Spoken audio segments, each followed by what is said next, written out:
और लखनऊ से बड़ी खबर आ रही है। एटीएस से जुड़े सूत्रों के हवाले से बड़ी खबर है। गिरफ्तार आतंकी से पूछताछ में खुलासा हुआ है। बीजेपी की किसान रैली में आतंकियों ने धमाके की योजना बनाई थी। 18 सितंबर को होने वाली बीजेपी किसान रैली में धमाके की योजना बनाई गई थी। काशी, मथुरा और अयोध्या में धमाके का प्लान था। सूत्रों के हवाले से यह खबर आ रही। विंध्याचल में भी धमाके का प्लान बनाया गया था। नवरात्रि और दशहरे में भी विस्फोट की योजना थी। सूत्रों के हवाले से यह खबर मिल रही है। विस्फोट में होना था आईईडी का इस्तेमाल, जो भारी मात्रा में पकड़ा गया है। और यूपी के कई शहरों में धमाके की योजना बनाई गई थी। आतंकियों के बड़े टारगेट में शामिल था यूपी।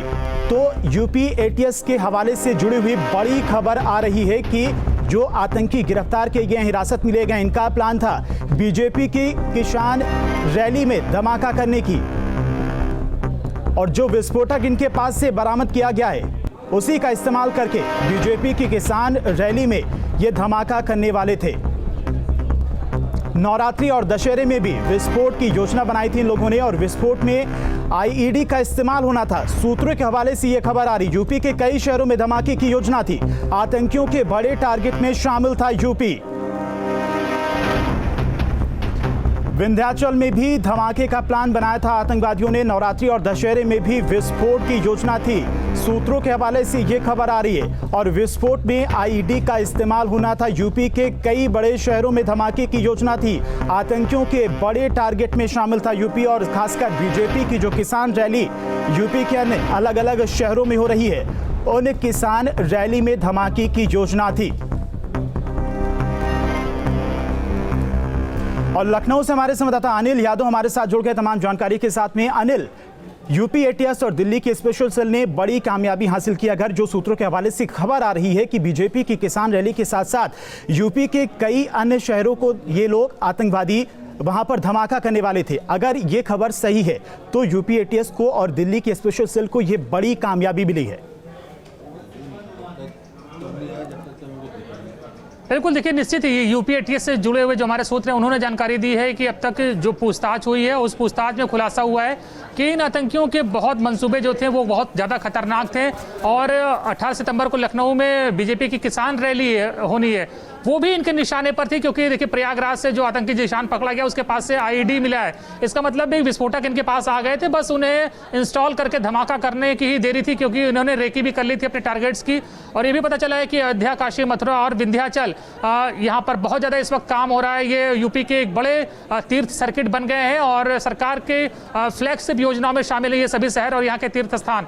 तो ऐसे में ये धार्मिक स्थल भी इनके निशाने पर थे। और इसके अलावा पहले ही ये जानकारी आ गई थी कि 30 त्योहार भी इनके निशाने पर थे। तो ऐसे में नवरात्र में जो दुर्गा पंडाल लगते हैं, उन दुर्गा पंडाल में भीड़ बहुत ज़्यादा होती है, तो उस भीड़ भाड़ वाले इलाके में ये धमाका करना चाहते हैं। साथ ही दशहरा मेला, सभी को पता है कि देश में जहाँ जहाँ दशहरा मेले का आयोजन हो जाता है, वहाँ पर लाखों की भीड़ इकट्ठा होती है। तो वो भीड़ इनके टारगेट पे थी।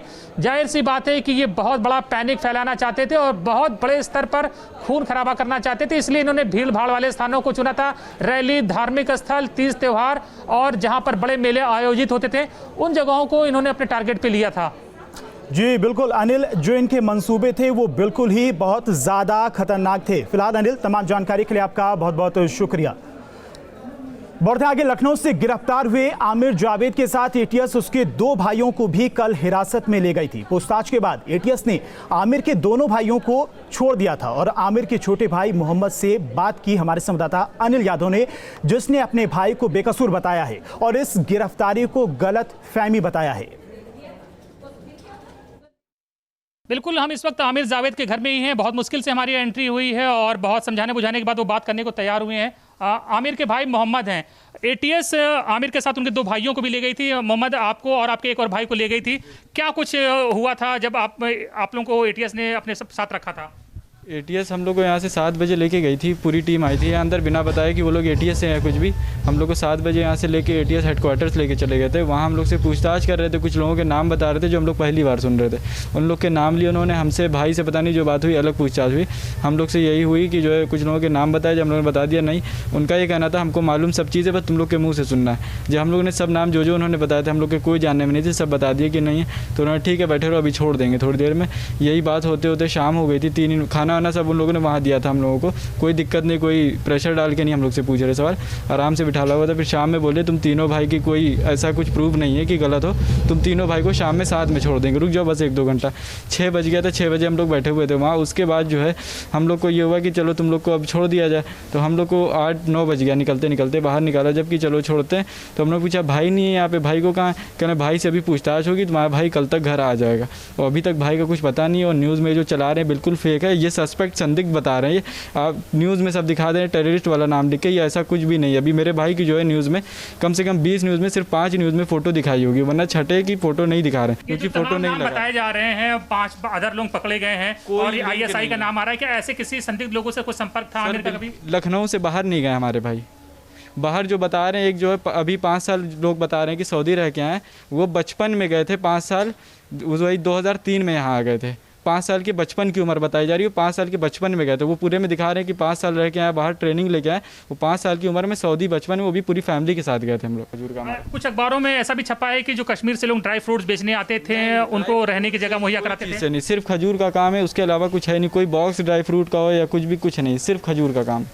ATS जब यहाँ आई थी पूरी छानबीन करी है, वो साथ में कुछ नहीं ले गए, ना मेरे भाई की ID ले गए, ना हम लोग की कुछ नहीं, खाली भाई का फ़ोन लेके गए हैं साथ में, और फ़ोन उन्होंने सब चेक कर लिया, उसमें कुछ नहीं मिला उनको। तो देखिए ये फैमिली जब खबर ये पहुंची तो तमाम रिश्तेदार भी पहुंचे हैं घर में, और यहाँ पर तमाम लोग मौजूद हैं, फैमिली के लोग। उनका साफ कहना है कि आमिर को जो ले गई है ATS वो किसी गलत फहमी में ले गई है और उनके खिलाफ कोई सबूत नहीं, ऐसा फैमिली का कहना है। लेकिन ATS कह रही है कि पर्याप्त सबूत है, उन सबूतों के आधार पर गिरफ्तारी हुई है। तो जाहिर बात है कि अब ये मामला जो है जांच के दायरे में, तमाम एजेंसियां जो हैं जांच कर रही, दिल्ली पुलिस की स्पेशल सेल जांच कर रही है इस पूरे मामले की, और ATS भी जांच कर रही है। तो डेफिनेटली ये मामला अब लगातार बड़ा होता जा रहा है। ATS का कहना है कि उसने ISI मॉड्यूल के एक बड़े गैंग का भंडाफोड़ किया है जो देश में बड़ी साजिश को अंजाम देने की प्लानिंग कर रहा था। वीडियो सुफी खान के साथ अनिल यादव, न्यूज़ स्टेट लखनऊ। और ATS की टीम ने सहारनपुर में भी छापेमारी की है। हालांकि अभी तक ATS के हाथ कुछ नहीं लगा है। फिलहाल इस मामले की गहनता से जांच की जा रही है। दिल्ली पुलिस की स्पेशल सेल और यूपी ATS ने जिन 5 संदिग्ध आतंकियों को गिरफ्तार किया है, उनमें से एक आतंकी जो कि बहराइच का रहने वाला है, जिसका नाम अबू बकर बताया जा रहा है, उसके बारे में जानकारी मिली है कि अबू बकर ने सहारनपुर के ही देवबंद से अपनी दीनी तालीम जो है वो पूरी की थी। लेकिन इस मामले पर अभी सहारनपुर पुलिस के जो अधिकारी हैं वो कुछ भी कहने को तैयार नहीं है, क्योंकि मामला जो है वो यूपी ATS की जांच से जुड़ा है और दिल्ली पुलिस भी इसमें जांच कर रही है। तो पुलिस अधिकारी अभी कुछ भी कहने से बच रहे हैं। ये पहला मामला नहीं है, इससे पहले भी सहारनपुर का देवबंद हमेशा से ही आतंकी गतिविधियों को लेकर सुर्खियों में रहा है। जैसे मोहम्मद से लेकर इंडियन मुजाहिदीन हो या फिर बांग्लादेश के कई आतंकी संगठन हो, उनके कई संदिग्ध आतंकियों को यूपी ATS, NIA और दिल्ली पुलिस ने समय समय पर गिरफ्तार किया है। और शायद यही वजह है कि यह उत्तर प्रदेश सरकार सहारनपुर के देवबंद में ही ATS का कमांड कंट्रोल सेंटर खोलने जा रही है, ताकि जो आतंकी गतिविधियां जो देवबंद से अक्सर पाई जाती रही हैं, उन पर कहीं ना कहीं लगाम लग सके। सहारनपुर से विकास कपिल, न्यूज़ स्टेट उत्तर प्रदेश। और दिल्ली पुलिस की स्पेशल सेल ने एक बड़ी आतंकी साजिश का पर्दाफाश किया है। कहा जा रहा है कि इन आतंकियों को ISI ने ट्रेनिंग दे रहा था और फिलहाल आतंकियों को 14 दिनों के रिमांड पर भेज दिया गया है। इनके पास से भारी मात्रा में हथियार भी बरामद हुए हैं।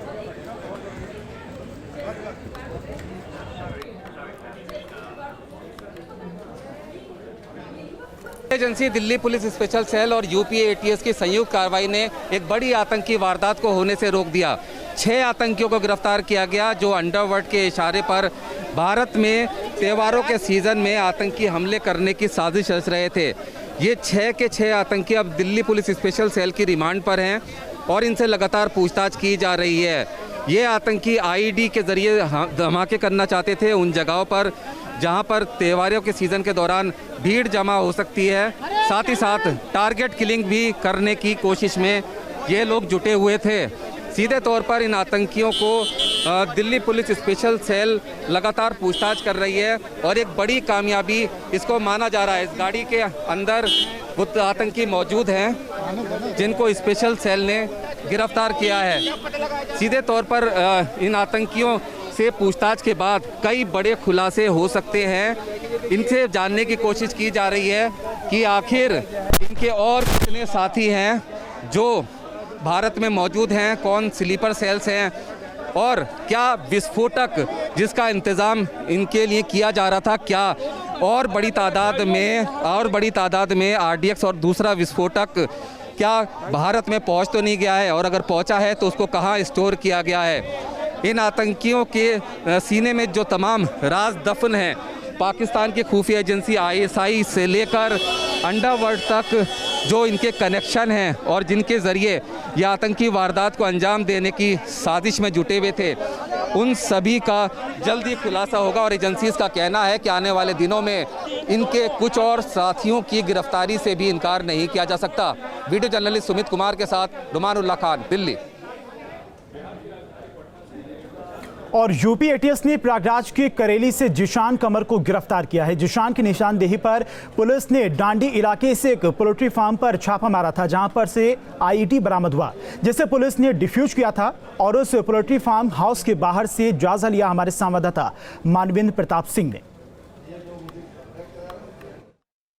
हम इस वक्त मौजूद हैं प्रयागराज के डांडी इलाके के उस पोल्ट्री फार्म पर, जहां पर बीती रात ATS और दिल्ली पुलिस की स्पेशल टीम ने IED बरामद किया था और बाद में उसको डिफ्यूज़ किया था। तो आप देख सकते हैं कि ये वही पोल्ट्री फार्म है जहां पर वो IED रखा गया था। और जिस तरह से करेली इलाके से आतंकी जीशान की गिरफ्तारी हुई थी, उसके बाद जीशान की निशानदेही पर ATS की टीम यहां पर पहुंची थी। और ये पोल्ट्री फार्म जो था वो एक तरह से अड्डा था, जो इस तरह की गतिविधियों में जो जीशान और जिस तरह के युवक लिप्त थे उनके लिए ये एक तरह से कह सकते हैं कि बेस था। और यहाँ पर जो इलाके के लोग हैं, आसपास के लोग हैं, वो बताते हैं कि अक्सर कुछ युवक यहाँ पर आया करते थे, कई बार लग्जरी गाड़ियों से भी पहुँचा करते थे। हालांकि ये एक साधारण पोल्ट्री फार्म है और बताया जा रहा है कि प्रयागराज के मुट्ठीगंज का रहने वाला शाहरुख नाम का युवक इस पोल्ट्री फार्म को चलाता है। हालांकि अभी ये स्पष्ट नहीं हो पाया है कि शाहरुख कौन है, कहीं वो जीशान ही शाहरुख तो नहीं है, इसको लेकर के भी चर्चाएं हैं। हालांकि जिस तरह से ये रात से इसको बंद किया गया, अगर आप देखें तो लाइट अभी भी जल रही है। रात में जब ATS की टीम यहाँ पर पहुँची थी, उसके बाद जो IED है उसको बरामद करके डिफ्यूज़ किया गया है। उसके बाद से देखें लाइट अभी रात से जल रही है और बाहर से कुंडी लगी हुई है, ताला नहीं लगा है, लॉक नहीं लगा है। और अगर आप इसके झरोखे से झांक कर देखें तो अंदर कुछ जो मुर्गियां हैं वो देखी जा सकती हैं। लेकिन जिस तरह का खुलासा हुआ था उसके बाद जांच अभी भी जारी है। अभी भी ATS को कुछ और संदिग्धों की तलाश है। उम्मीद है कि जल्द उनकी गिरफ्तारी होगी और ये प्रयागराज से संबंधित इस मॉड्यूल का पूरा खुलासा हो पाएगा। वीडियो जर्नलिस्ट विवेक श्रीवास्तव के साथ मानवेंद्र प्रताप सिंह, न्यूज़ स्टेट, उत्तर प्रदेश।